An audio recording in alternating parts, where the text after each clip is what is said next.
Solo quiero una respuesta de ustedes. Bienvenidas las respuestas que ahora van a dar sobre qué entendemos por etiología. ¿Qué significará etiología? ¿Qué quiere decir etiología de los trastornos funcionales? A ver, pero etiología como tal, la palabra etiología, ¿qué nos indica? A ver. Etiología, doctor, es origen y causa, y causas, ¿no? Variables. Ya, En este caso serían de las enfermedades, patologías, porque estamos en salud. Ya, claro, ¿no? Entonces, primero, como le decía, ¿no? Etiología, causa de una enfermedad. ¿Alguien más? ¿Otra definición? ¿Está muy bien? ¿Está bien? Causa de las enfermedades, doctor. ¿Cuál? ¿Causa? Causa de las enfermedades, como estaba diciendo. Causa de las enfermedades. La razón, el origen, la causa, lo que origina la enfermedad, ¿verdad? ¿Algún concepto más? ¿Alguna definición más? ¿Nos quedamos con ello? ¿Qué dice la mayoría? ¿Está bien esas definiciones? ¿Sí? Sí, ahora está bien. Muy bien. Sí les digo, sí. ¿Por qué les pregunto esto? Porque, fíjense ustedes, vamos a diferenciar algunos conceptos, ¿no? Las alteraciones no son sinónimos de patologías. Los trastornos tampoco todos. Entonces, una cosa es una patología, una cosa es una enfermedad, y otra cosa distinta es una alteración, un trastorno.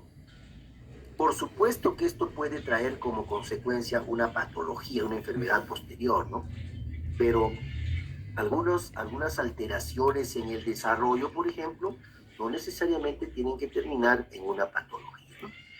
Pero sin embargo, el término etiología, sí, pues todos entendemos que cuando hablamos de etiología, nos estamos refiriendo a la causa, al origen. ¿Qué cosa es lo que origina? ¿Qué, por ejemplo, una alteración? ¿Qué origina un trastorno? ¿Qué origina una patología? El agente causal, la principal causa, el factor etiológico principal es lo que nosotros queremos siempre descubrir. Si nosotros descubrimos la causa de un trastorno, de una enfermedad, de una alteración, si nosotros descubrimos ese factor etiológico, entonces estamos llegando a un buen diagnóstico que nos va a permitir, por consecuencia, hacer un tratamiento el más adecuado posible. Y esa es la finalidad del diagnóstico o de la semiología del profesional de salud. Detectar aquellos signos, los síntomas que me indican frente a qué trastorno estoy. Descubrir la causa y atacar dicha causa para poder erradicarlo y de tal manera que el tratamiento sea efectivo. Ese es el propósito siempre. Entonces, ahora sí prestemos atención, por favor, al término ya completo. Etiología de los trastornos funcionales. Mira, ahí viene una palabra clave. O sea, factores etiológicos que generan trastornos, pero de tipo funcional. ¿Eso qué quiere? ¿Y de quién? Del sistema masticatorio. ¿Eso qué cosa quiere decir? Yo pregunto nada más, ¿qué función primordial tiene el sistema masticatorio? ¿Cuál es la función principal del sistema masticatorio? Triturar los alimentos, doctor. ¿Ya? ¿Qué más? Deglutir. También, ¿qué más?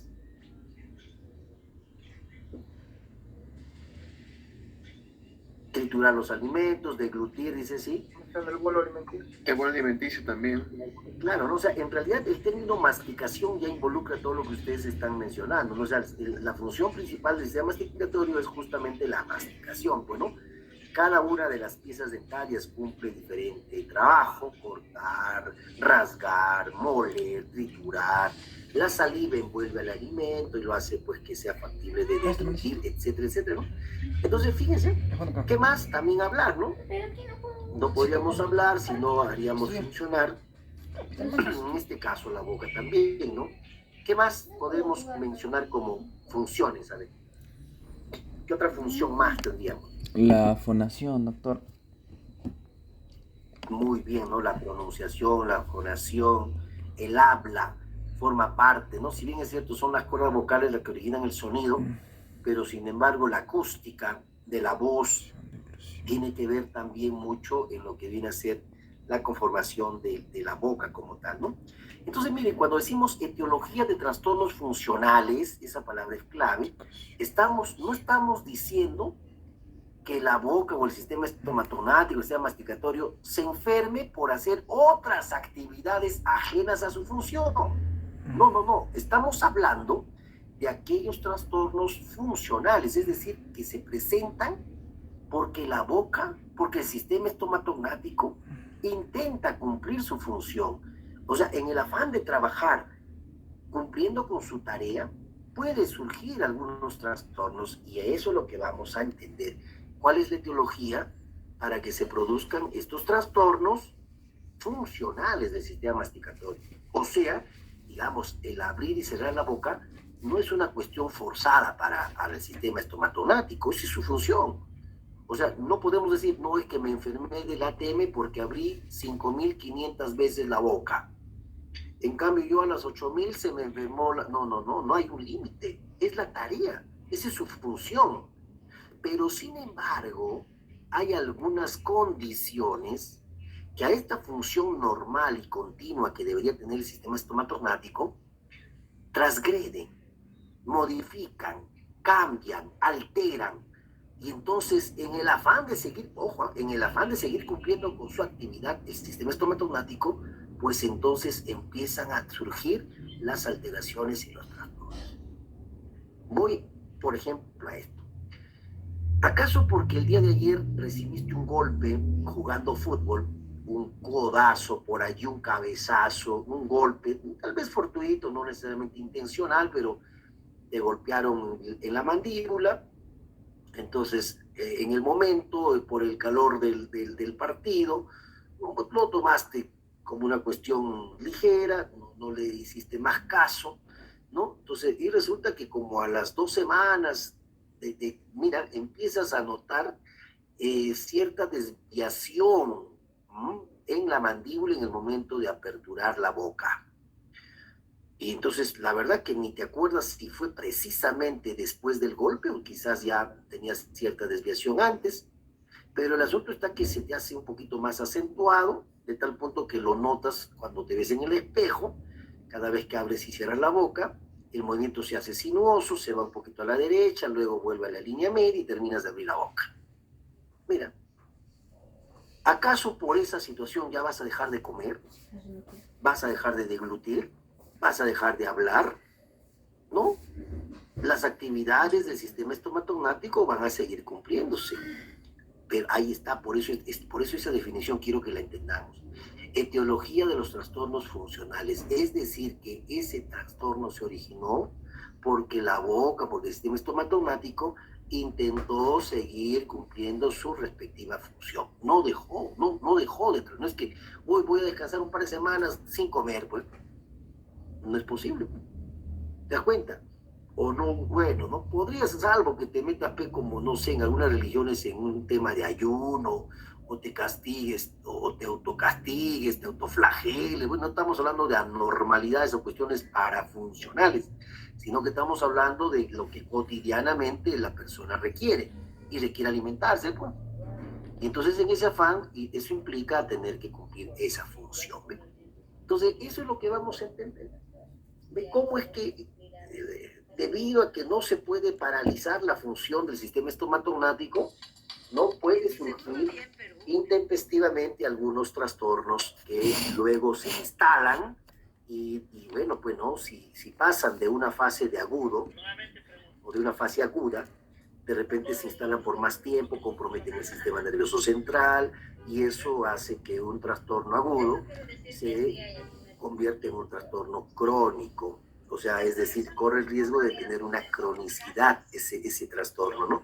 Y cuando ya se hace crónico, compromete otros factores más, otros elementos más, otros sistemas más, y si es que esto repercute en el sistema nervioso central, pues entonces ya estamos hablando de un trastorno fisiológico, pero que también tiene repercusión en la parte del sistema nervioso central, y eso se hace más difícil de tratar.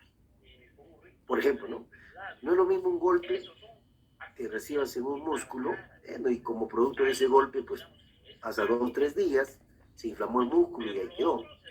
A que tengas un trastorno muscular que tenga cierta, digamos, contribución, por decirlo de un modo, ¿no? O se sume a ese trastorno la actividad del sistema nervioso central y convierta ese trastorno que era local en un trastorno no sistémico, pero sí que es condicionado a la función psicológica, al sistema nervioso central, y eso cada vez que hay una cuestión que altere el sistema nervioso central del paciente, va a influir directamente en el trastorno local. ¿Se dan cuenta? Entonces ya se vuelve un poco más compleja. ¿Sí? Y eso pasa con los trastornos musculares. ¿Eh? Los trastornos musculares, cuando no se tratan adecuadamente, tienden a tener una cronicidad. Y no sé si alguien habrá experimentado, bueno, un trastorno muscular de larga data es muy complicado de tratar. ¿Por qué? Porque involucraría fisioterapias de diferente tipo, masajes, termoterapia, crioterapia, galvanismo, es decir, muchos factores locales para hacer que el músculo se recupere. Pero también vía sistémica tendríamos que darles algunos AINES, ¿no? Antiinflamatorios para que pueda mejorar. Y así, ¿no? Entonces involucra todo, se hace un poquito más complejo. ¿Eh? Entonces vamos a ver hoy día, ¿no? Cómo parte estos conceptos, cómo nace esa idea de la etiología que genera trastornos funcionales de nuestro sistema estomatognático o sistema masticatorio, como tradicionalmente lo conocemos. ¿Se está entendiendo? ¿Se entendió algo de lo que expliqué? A ver, si tienen alguna duda me dicen. ¿Ah? ¿Se comprendió? ¿Sí? Sí, ¿no? Ya, esas manitos levantaditas creo que quedaron de hace un rato, ¿no? Ya creo que podemos bajar, ¿no? Ahí tengo a Margot, a Mabel, creo, con la manito levantada todavía. Y a Mabel con Nori, ahora sí, ahí están vivos, ¿no? Respiran, ¿no? Yo pensé que como no hablaban, entonces estaba medio raro eso, ¿ah? Bien, vamos a seguir entonces. Vamos a arrancar con unas generalidades respecto a los factores etiológicos, ¿ya?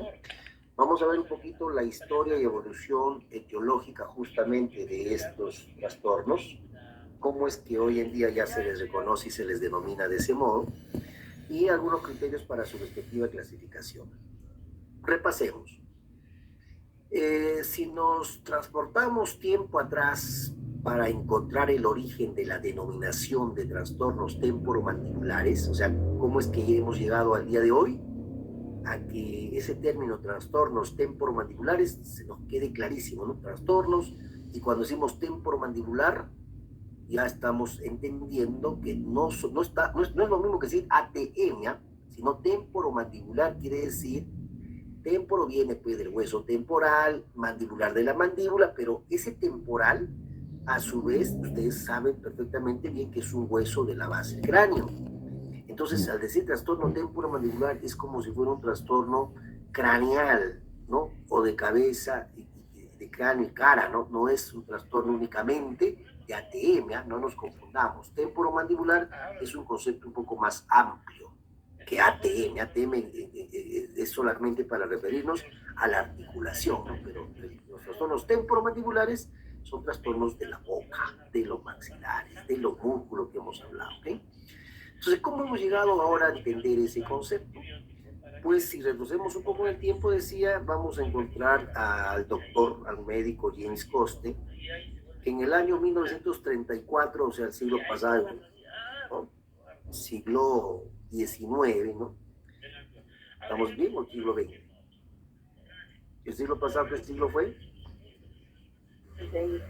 El siglo XX, claro, el siglo XX. En 1934, este médico empezó a ver de un modo más frecuente un síndrome, o sea, un conjunto de signos y síntomas que algunas personas adultas empezaban a manifestar. Y él, en realidad, James Coste, según indica, ¿no? Era un médico, digamos, lo que hoy en día es un otorrinolaringólogo, ¿no? Entonces, llegaban a la consulta de este médico aquellas personas que se quejaban de un dolor a la altura del oído, ¿no? A la altura de la sien. Y probablemente acudían al médico porque lo asociaban con quizás una cefalea, una cefalgia, un dolor de cabeza.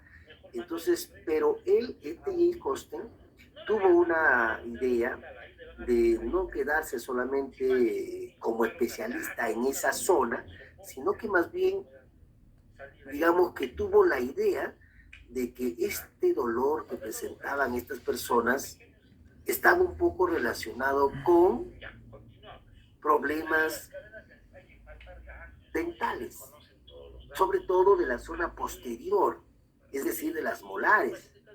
Y hoy en día pues sabemos perfectamente que hay un dolor referido y sobre todo hay zonas, ¿no?, de ciertas piezas dentales que tienen un dolor referido, es decir, su origen es en un sitio, pero el dolor se manifiesta en otro. Entonces por ahí, miren, ya empezó a tenerse una idea distinta, ¿no? Es decir, no solamente un tema aislado del dolor de oído, sino que podía estar relacionado con algún problema dental, ¿no? Síndrome de Costa. Luego fue evolucionando un poquito el término, trastornos de la articulación temporomandibular, o sea, ve como estaba un poco cercano al oído, sabemos qué tan relacionado está el oído con la ATM, ¿no? Sobre todo la parte del oído medio y el oído externo. Entonces, algunos no, empezó a denominarse trastornos del ATM. Pero les acabo de decir hace un instante que si nosotros delimitamos el término ATM, solamente nos estaríamos refiriendo a la articulación temporomandibular. Y no es solamente el ATM, están los músculos, están los dientes, está la oclusión, están los movimientos mandibulares. Entonces, quedó muy corto ese término. En 1959 le denominan síndrome de la ATM. En el 71, Ranford y Ash, que ya son ya conocidos en nuestro campo porque ellos influyen mucho en la parte funcional de la articulación, ellos le denominan a estos trastornos alteraciones funcionales de la ATM. El gran problema es que todavía estaban suponiendo que solamente era problema de ATM. Y recuerden ustedes, la ATM es solamente uno de los 5 componentes del sistema estomatognático. Entonces, ¿cómo? O sea, la denominación quedó muy corta, porque el ATM es solamente la articulación, pero un trastorno muscular ya no encajaba. ¿Se dan cuenta? Entonces, aún siendo buena la intención de la denominación esta de alteraciones funcionales del ATM, ¿no? No englobaba la idea, ¿no?, digamos, del compromiso que este trastorno involucra, ¿no? En el 71, trastorno cruzal mandibular. Estos ya se enfocaban más al factor etiológico que generaba el trastorno, ¿no? Trastorno cruzomandibular, ya como que la oclusión fuera la responsable de generar trastornos temporomandibulares. Y vamos a darnos cuenta que la oclusión es solo uno de los componentes. Si hay una un compromiso muy marcado entre los factores oclusales, recién podría tener una influencia en los trastornos temporomandibulares. O sea, una pérdida de diente, una movilidad dentaria, así aisladamente, no genera trastorno temporomandibular así con mucha certeza. Pero si hay 4 o 5 factores comunes, ahí sí el paciente podría desarrollar. ¿Qué trastornos comunes? Por ejemplo, una mordida profunda, extrusiones muy marcadas de las piezas dentarias, una periodontitis muy avanzada. Entonces, digamos, esas condiciones oclusales extremas, pero ni así, sino que la confluencia de varias de estos trastornos sí puede generar un trastorno temporomandibular. Pero ahí está, en el 71 ya tenían esa idea, ¿no? Graver en el 71 también le denomina de otro modo, mioartropatía del ATM. Mira, ya un poco queriendo evolucionar la idea de que era un problema muscular y articular. ¿Ah? Mira, qué interesante, ya le sumó a esto. Todos los anteriores autores mencionaban ATM, ¿no? Este le agregó la parte muscular, mioartropatía del ATM. ¿Ven? En el 59, los que resaltaban el dolor, ¿no? O sea, otro tipo de evolución. Síndrome del dolor, disfunción temporomandibular. Schwartz lo llamó de ese modo. Síndrome que venía acompañado de dolor y de disfunción. Dolor es, ¿no? es un síntoma y la disfunción es un signo. Ejemplo, por decir, ¿no? Un ruido articular.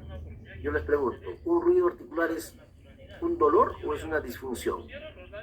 ¿Pertenece a un síndrome de dolor o de disfunción temporomandibular? Un ruido articular. Una disfunción. Es un síntoma. A ver. El ruido articular, un clic, ¿qué es? ¿Un signo o un síntoma? Un signo. No. Un signo. ¿Por qué decimos que es un signo y no decimos que es un síntoma? Porque empleamos lo que observamos y lo que palpamos y escuchamos. Ya. A ver, ¿alguien que quiera agregar? Porque no se Un puede. signo y un síntoma. A ver, sí, dime, te escucho. Dime. Alguien estaba por hablar y no llegué a escucharlo. Es un signo.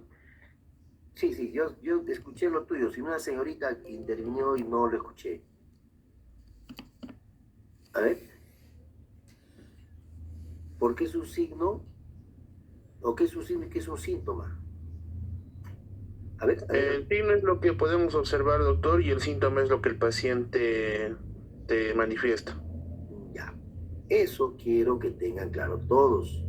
Pero nuevamente el círculo vicioso de que me hago al que no escucho, no opino, no voto y me hago al gran, ¿no? Sabio, bueno, claro.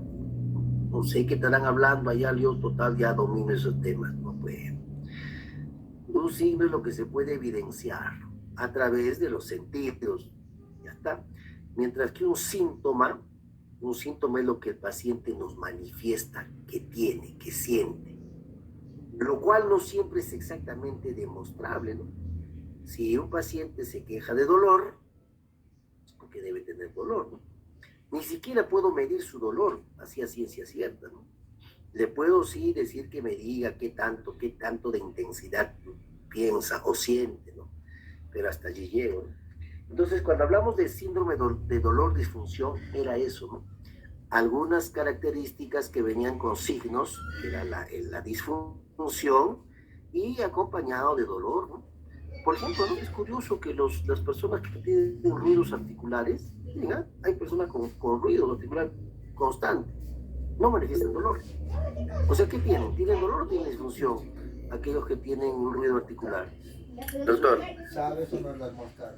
justamente viendo ese tema del ATM y de los ruidos, crujidos y chasquidos, normalmente se dan. En mi caso, por ejemplo, justo estábamos viendo esta semana, estábamos haciendo una evaluación, palpación, ¿no? De ATM.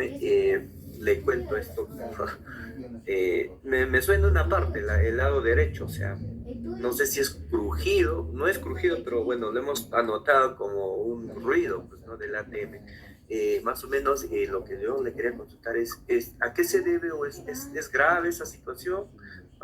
O es algo que va a pasar solo, ¿no? Porque no lo había sentido hasta estas evaluaciones por los cursos que estamos llevando, me daban con esa sorpresa. ¿Qué pasó? Mira, yo te voy a responder de modo genérico porque en realidad todo signo, toda manifestación, toda alteración requiere de una evaluación un poquito más minuciosa, por decirlo así, ¿no? Pero en términos generales, un ruido no es normal. O sea, no es normal que eso, porque si fuera normal a todo el mundo le sonaría desde siempre, ¿no? Entonces hay una alteración allí. Ahora, cuando surge una alteración, para eso estudiamos la semiología, es decir, tenemos que indagar. Y la primera parte de la indagación es la anamnesis. Comenzaríamos, ¿qué edad tienes? ¿Cuándo surgió? ¿En qué momento surgió? ¿Cuándo te diste cuenta? A ver, en los últimos 3 meses, ¿recuerdas tú haber sufrido algún impacto, algún trastorno, algún traumatismo? O si no es hace poco, de repente años atrás, data de 1 año, 2 años, 3 años o más que hayas tenido un golpe en el mentón, estabas con la boca abierta, cerrada, de qué manera fue, cuál fue el impacto, tuviste un accidente de tránsito, un accidente, etcétera, etcétera, etcétera. Entonces, para tener un poco la idea. ¿Por qué? Porque van a ver ustedes entre esta y la siguiente clase que toda alteración tiene un origen. Eso es bien sencillo de entender. Dice, ¿no? Función normal, todo está normal hasta que surge un suceso o evento. Y ahí viene el otro factor. Y dependiendo la tolerancia fisiológica que tenemos cada uno de nosotros, se puede o no presentar un trastorno. ¿Ok? Entonces, mira, todos vivimos felices y contentos, pero algo surge, un evento inesperado, un suceso fortuito. Y depende cómo responde el organismo de cada uno de nosotros para ver si se instala o no se instala una alteración o un trastorno. Ejemplo, ¿no? Para hacerlo bien simple. Puede ser que alguien reciba un puñetazo y nunca le suene ni le zumbe nada. Y puede ser otra persona que reciba un impacto igual o menor y sin embargo estuvo expuesta. Entonces habría que hacer una análisis para eso de que no de la nada, no es tanto de la nada, porque a veces es algo, es una pérdida de un diente, de repente es una operación quirúrgica que tuviste últimamente, es decir, todo una anamnesis pormenorizada, ¿no? Hasta allí para indagar la etiología. Luego vendría la evaluación más precisa del tipo de dolor. Pero más que, claro, por una cuestión didáctica es, ¿no? ¿Cómo suena? ¿Suena clic? ¿Suena pop? ¿Suena crujiente? ¿Es un chasquido? ¿Es un crujido? Mira, claro que yo no creo, no sé exactamente la edad que tiene, pero las personas que tienen crepitaciones son personas de 60 años para adelante. Las personas que suelen tener un trastorno musculoesquelético, que tienen una artrosis instalada, en el cual suena como si tú aplastaras un papel metálico, ¿no? Eso que venden los chisitos, ese empaque de ese tipo. Pero si es un ruido único, impactante, puede ser un clic. Y No. esos clics, sí. ¿Sabe qué, Doc? Más o menos yo me sentí incómodo desde que, bueno, hace poco me fui a un odontólogo y pues yo tengo bruxismo, ¿no? Entonces me mandaron a elaborar pues una placa mío relajante. De ahí empezó la incomodidad, pero como yo normalmente hablo y no siento nada hasta que hicimos la evaluación en esto de los cursos, entonces ahí es donde me di cuenta que al abrir fuerte suena. Pero eso es, la incomodidad empieza a raíz del uso de la placa mío relajante que tengo. Puede ser. Por eso te digo, o sea, es que no es que haya surgido de nada, sino puede haber un factor etiológico. De repente ha habido un cambio en la... Claro, de hecho, que la intención de poner las placas es variar la relación intermaxilar. Quieras o no quieras, esa es la función. Por eso es que depende para qué lo utilicemos, ¿no? Si es para evitar el bruxismo, se supone que debe interferir lo menos posible. Simplemente la función sería que logre un engranaje más preciso entre los dos maxilares para que no haya un movimiento de deslizamiento lateral y genere justamente el desgaste. Lo de malo es que a veces eleva la mordida y cuando elevas la mordida ya lo que estás haciendo es alterar la posición normal del cóndilo con el disco articular. Entonces puede ser que cuando tú revises, imagínate, solamente para que tengan idea, ¿no? Si ustedes, de la forma normal y habitual de cerrar la boca, ustedes ponen un objeto que separe, es decir, que aumente esa dimensión vertical, lo que estamos haciendo indirectamente también es alterar la técnica, porque estás cambiando la posición. Entonces, de repente, no sé cuántos, por eso digo, hay muchas cosas por conversar, no sé cuántos días usaste la placa, qué tipo de placa, en qué momento ya te colocabas, etcétera, etcétera. Pero si eso pudo haber sido, es probable porque ha generado un leve desplazamiento del disco.